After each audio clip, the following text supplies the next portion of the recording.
예수님께서 38년 된 병자를 안식일에 고치셨습니다. 유대인들이 그 모습을 지켜보다가 속으로 생각했습니다. 예수님이 안식일의 법을 어겼다라고 말입니다. 게다가 예수님은 자신이 하나님의 아들이라고 선포하셨습니다. 하나님은 내 친아버지라고 선포하신 것입니다. 저와 여러분은 주님의 이 선포의 말씀을 믿으시죠? 하나님, 예수님께서 하나님의 아들이심을 믿으십니까? 하나님의 아들로 이 땅에 오셔서 죄 없으신 그분이 저와 여러분의 죄 문제를 십자가에서 해결해 주셨음을 믿으십니까? 그분이 우리의 구원자이심을 믿으십니까? 우리는 이렇게 예수님이 하나님의 아들이심을 믿습니다. 그러나 예수님의 그 선포를 들었던 유대인들은 믿을 수가 없었습니다. 그래서 아주 불편한 마음으로 예수님께 당신이 진정 하나님의 아들이라면 증거를 보이라고 요청을 했습니다. 그러자 예수님은 이렇게 답변을 하십니다. 본문 31절 말씀입니다. 내가 만일 나를 위하여 증언하면 내 증언은 참되지 아니하되. 무슨 말이냐면 예수님께서 스스로 당신이 하나님의 아들이라고 증언하고 주장을 하면 사람들이 거짓말하는 걸로 오해할 수 있다는 말씀이에요. 그러기에 이 말씀을 보면 예수님은 당신이 하나님의 아들이신 것을 주장하기 위해서는 객관적으로 예수님이 하나님의 아들이신 것을 증거하는 것이 필요하다는 것을 인정하고 있음을 알 수가 있습니다. 그러니까 예수님이 스스로 내가 하나님의 아들이다 이렇게 말하기보다 객관적인 명확한 증거들을 통해서 예수님이 하나님의 아들로 입증되기를 주님은 원하신 거예요. 그래서 오늘 성경을 보면 예수님은 당신이 하나님의 아들이신 것을 명확하게 증언해주는 객관적인 증거 3가지를 제시를 합니다. 그 첫 번째 증거는 세례 요한의 증거입니다. 두 번째 증거는 예수님의 이적 사건들입니다. 세 번째 증거는 구약 성경입니다. 이 3가지 객관적인 증거들을 통해서 예수님이 하나님의 아들이신 것을 주님은 증언하시는 것입니다. 그럼 먼저요, 세례 요한의 증언을 생각해 보겠습니다. 세례 요한은 이 땅에 주님의 오실 길을 예비하는 소리로 와가지고 예수님이 하나님의 아들이심을 충실하게 증언했던 위대한 선지자였습니다. 그래서 예수님은 세례 요한에 대해서 본문에서 이렇게 말씀하십니다. 33절 말씀 같이 읽습니다. 너희가 요한에게 사람을 보내매 진리에 대하여 증언하였느니라. 요한이 무엇에 대하여 증언하였다고 합니까? 진리에 대하여요. 세례 요한은 예수님이 하나님의 아들이심을 이 진리를 증언하였습니다.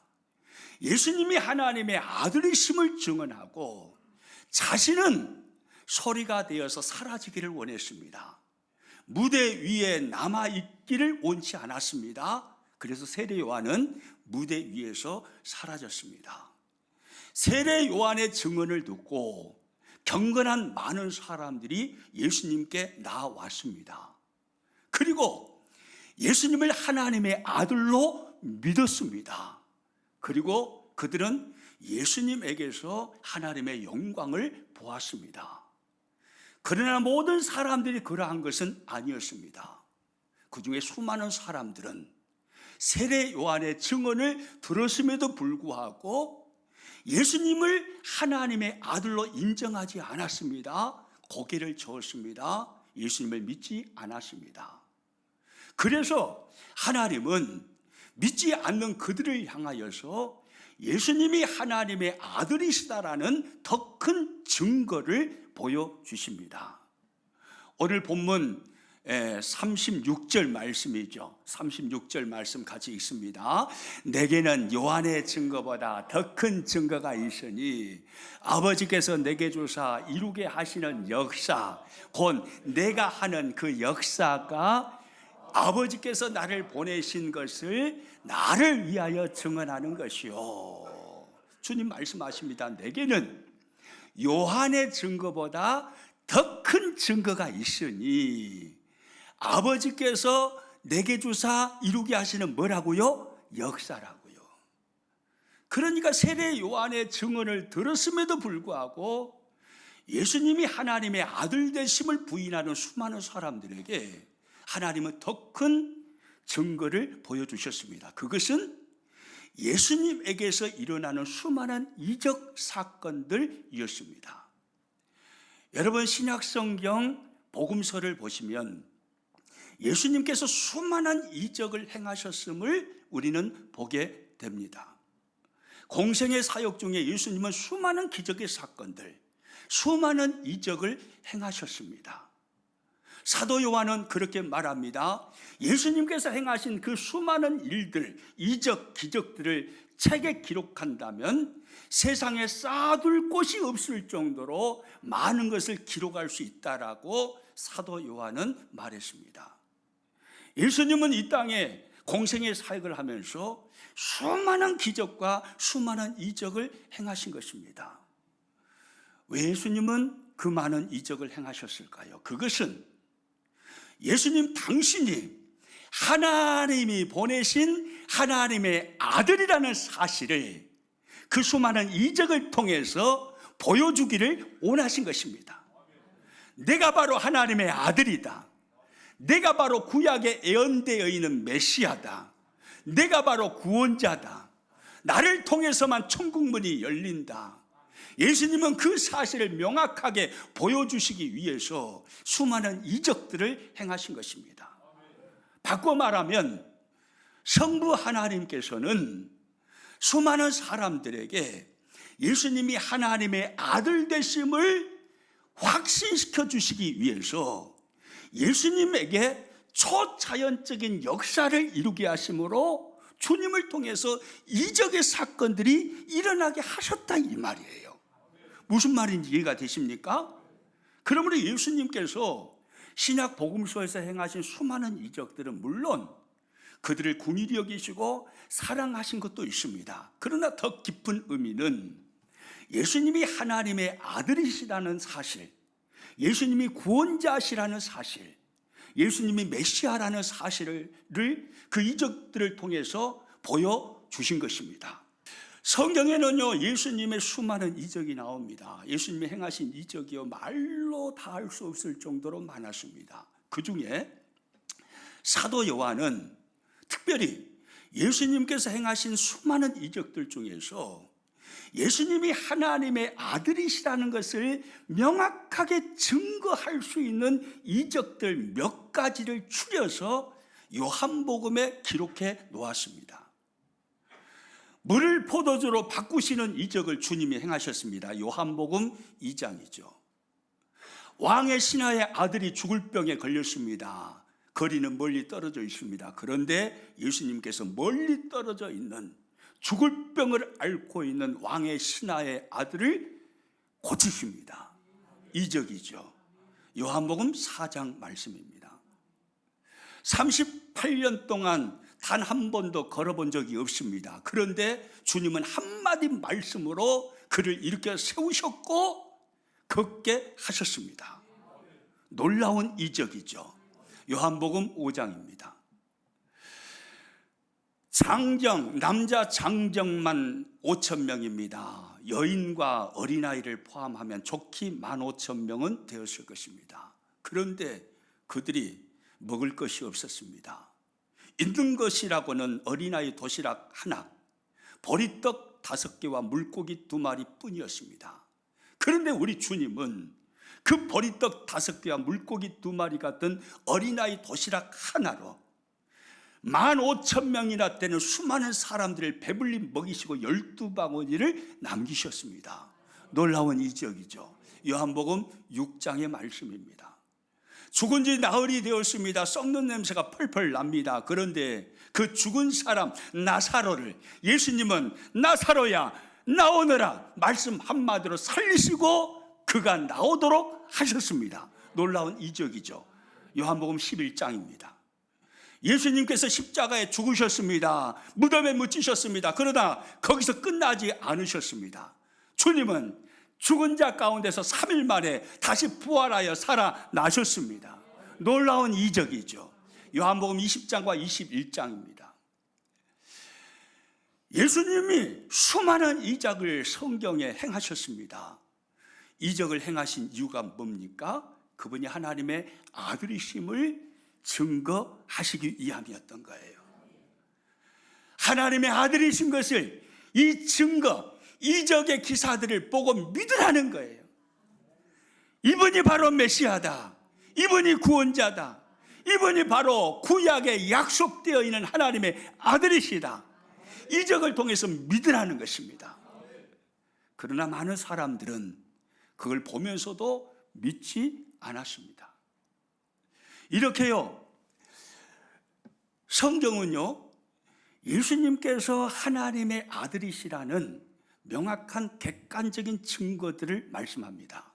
세례 요한의 증거, 그리고 예수님의 이적 사건들. 그러나 그 증거들을 보면서도 사람들은 예수님이 하나님의 아들이시라고 인정하지 않습니다. 그러자 하나님은 어느 누구도 부인할 수 없는 결정적인 증거, 최종적인 증거 하나를 더 사람들에게 보여주십니다. 오늘 보면 37절 말씀 같이 읽겠습니다.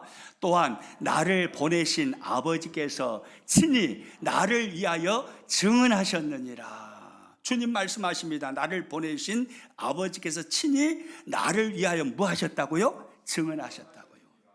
그러면 하나님께서, 성부 하나님께서 예수님이 하나님의 아들 되심을 친히 증언하신 그것은 무엇이었을까요? 최종적인 증언, 그건 무엇이었을까요? 예수님은 곧바로 답변을 하십니다. 보면 39절 말씀입니다. 같이 읽죠. 너희가 성경에서 영생을 얻는 줄 생각하고 연구하거니와 이 성경이 곧 내게 대하여 증언하는 것이니라. 할렐루야. 너희가 성경에서 영생을 얻는 줄 생각하고 성경을 연구하거니와 무엇이요? 이 성경이 곧 누구에 대하여? 내게 대하여 뭐 하는 것이라고요? 증언하는 것이라고요. 성부 하나님께서 친히 최종적인 증언으로, 증거로 모든 사람들에게 제시하신 것이 바로 이 성경이다 이 말이에요. 이 성경이 곧 내게 대하여 증언하는 것이니라. 내게 대하여라는 이 말은 누구를 일컫는 말일까요? 지금 주님이 하시는 말씀이잖아요. 이 성경이 바로 내게 대하여, 예수님 당신에 대하여 증언하는 책이다라고 주님이 말씀을 하시는 거예요. 예수님 당시에 수많은 사람들이, 그리고 주님도 가지고 계셨던 70인경 구약 성경을 말하는 것입니다. 바로 구약 성경의 모든 말씀은 예수님이 하나님의 아들이심을 증언하는 책이라는 말씀이에요. 성부 하나님은요, 사람들에게 구약 성경을 통해서 예수님이 하나님의 아들이심을 증언하셨습니다. 그러나 무지한 우리는요, 창세기부터 말라기까지 성경을 읽으면서 곳곳에서 예수님이 하나님의 아들이시라는 사실을 잘 발견하지를 못합니다. 레위기를 읽으면서 그 많은 제사 제도 속에서 예수님의 십자가를 보고 예수님의 구원의 은총을 느끼는 사람은 그리 많지 않습니다. 사사기 말씀을 읽으면서 그 많은 이야기 스토리 속에서 그 스토리가 우리 구주 예수님과 어떤 관계에 있는지 이해하는 사람 많지 않습니다. 그래서일까요? 신약 성경에 와서 보면 복음서에서 성경의 저자이신 하나님은 예수님이 하나님의 아들이심을 증언하시기 위해서 구약 성경의 많은 말씀을 인용하시는 것을 알 수가 있습니다. 구약 성경의 많은 말씀들을 인용하심으로 예수님이 하나님의 아들이신 것을 복음서를 통해서 증언해 주시는 겁니다. 우리는 그 말씀을 보면서 구약 성경은 예수님을 증언하는 책이구나 라는 것을 이해할 수 있게 되는 것입니다. 여러분, 예를 들어서 생각해 보겠습니다. 마태복음 1장 23절, 22절, 23절 이렇게 말씀하고 있습니다. 같이 읽어봅니다. 이 모든 일이 된 것은 주께서 선지자로 하신 말씀을 이루려 하심이니 이르시되 보라 처녀가 잉태하여 아들을 낳을 것이요 그의 이름은 임마누엘이라 하리라 하셨으니 이를 번역한즉 하나님이 우리와 함께 계시다 함이라. 예수님은 하나님의 아들로 이 땅에 찾아오셔서 구원자가 되심으로 우리 가운데 임마누엘 하시는 분이십니다. 그런데 이 사건은 우연히 어쩌다 보니까 된 사건이 아니다 이 말이에요. 주께서 선지자로 하신 말씀을 이루려 하심이니 즉 구약 성경의 말씀의 성취다 이 말입니다. 이사야 7장 14절의 말씀의 성취가 그대로 이루어짐으로 하나님이신 전능하신 그분이 하나님의 아들로 이 땅에 찾아오셔서 임마누엘 하셨다 이렇게 말씀을 하고 있는 거예요. 또요 마태복음 2장 5절과 6절 말씀 읽어봅니다. 이르되 유대 베들레헴이오니 이는 선지자로 이렇게 기록된 바 또 유대 땅 베들레헴아 너는 유대 고을 중에서 가장 작지 아니하도다. 내게서 한 다스리는 자가 나와서 내 백성 이스라엘의 목자가 되리라 하였습니다.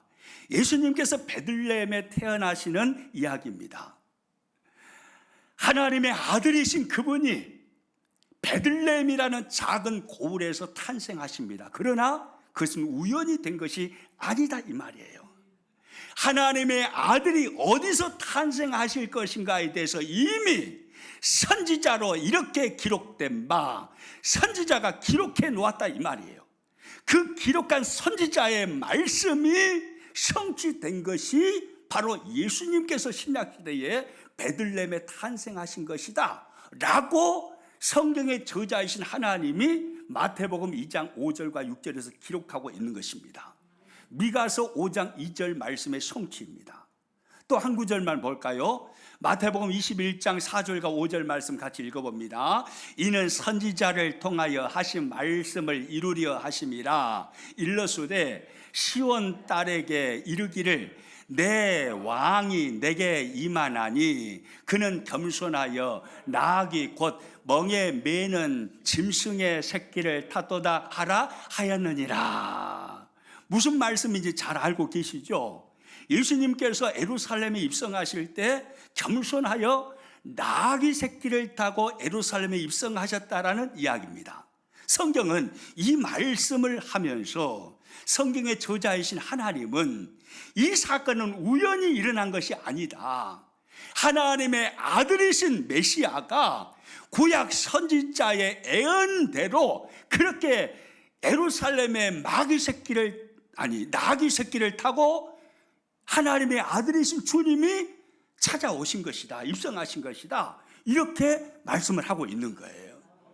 우연히 된 것이 아니다 이 말이에요.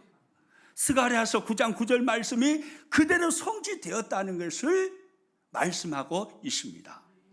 여러분 이렇게요 구약 성경에 예수님이 하나님의 아들이시다는 사실을 수없이 증언을 하고 있습니다.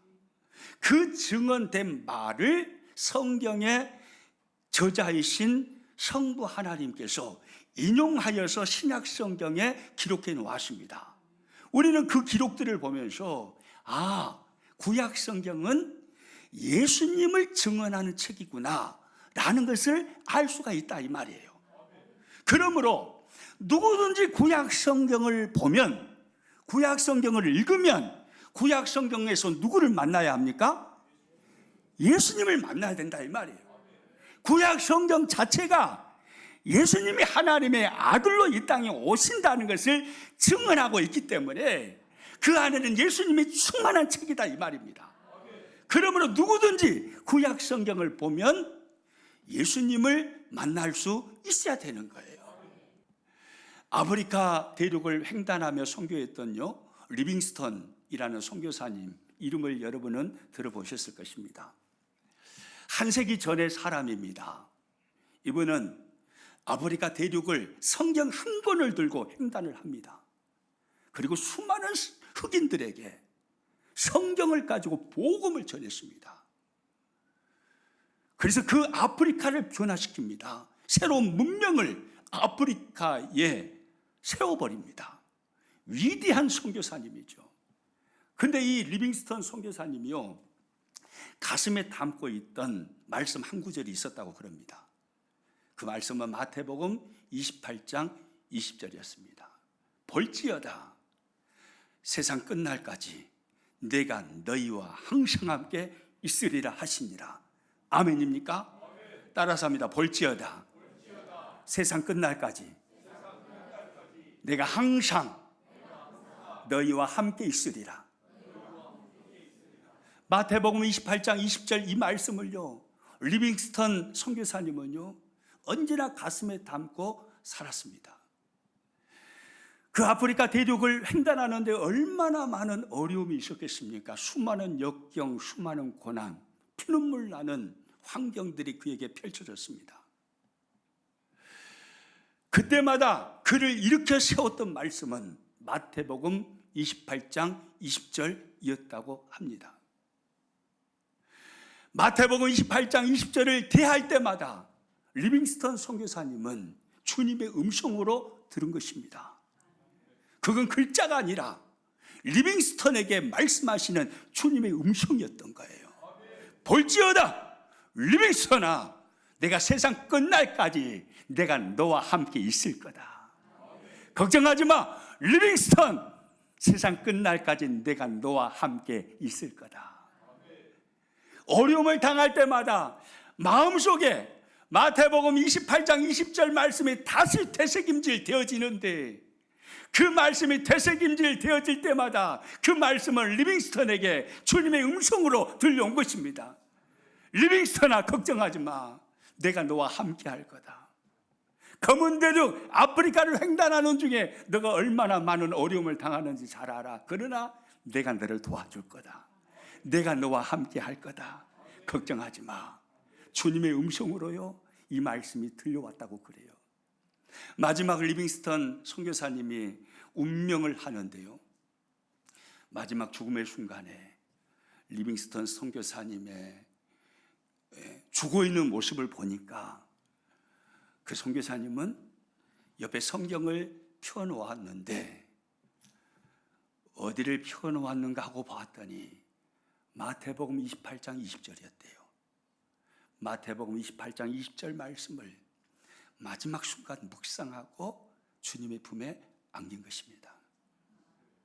내가 죽지만 볼지어다 리빙스턴 세상 끝날까지 내가 너와 함께 할 거다. 나는 죽지만 주님이 영원히 나와 함께 하심을 죽음의 순간에 고백하고 주님의 품에 안긴 것이죠. 누구든지 마음문을 열고 성경을 읽으면 성경 속에서 예수님을 만날 수 있습니다. 여러분 마음에 눈물이 있습니까? 아픔이 있습니까? 해결되지 않는 문제가 여러분에게 있습니까? 성경을 읽으십시오. 성경을 읽으면 그 속에서 주님을 만나게 됩니다. 우리 주님은 위로의 주님이십니다. 성경을 읽으면, 성경을 들으면, 하나님의 말씀을 읽고 들으면 그 속에서 주님의 위로의 음성이 들리는 것입니다. 우리 주님은 능력의 주님이십니다. 성경을 펴서 읽으면, 성경을 묵상하면 능력의 주님이 나를 만나 주시고 능력을 부어 주시는 것입니다.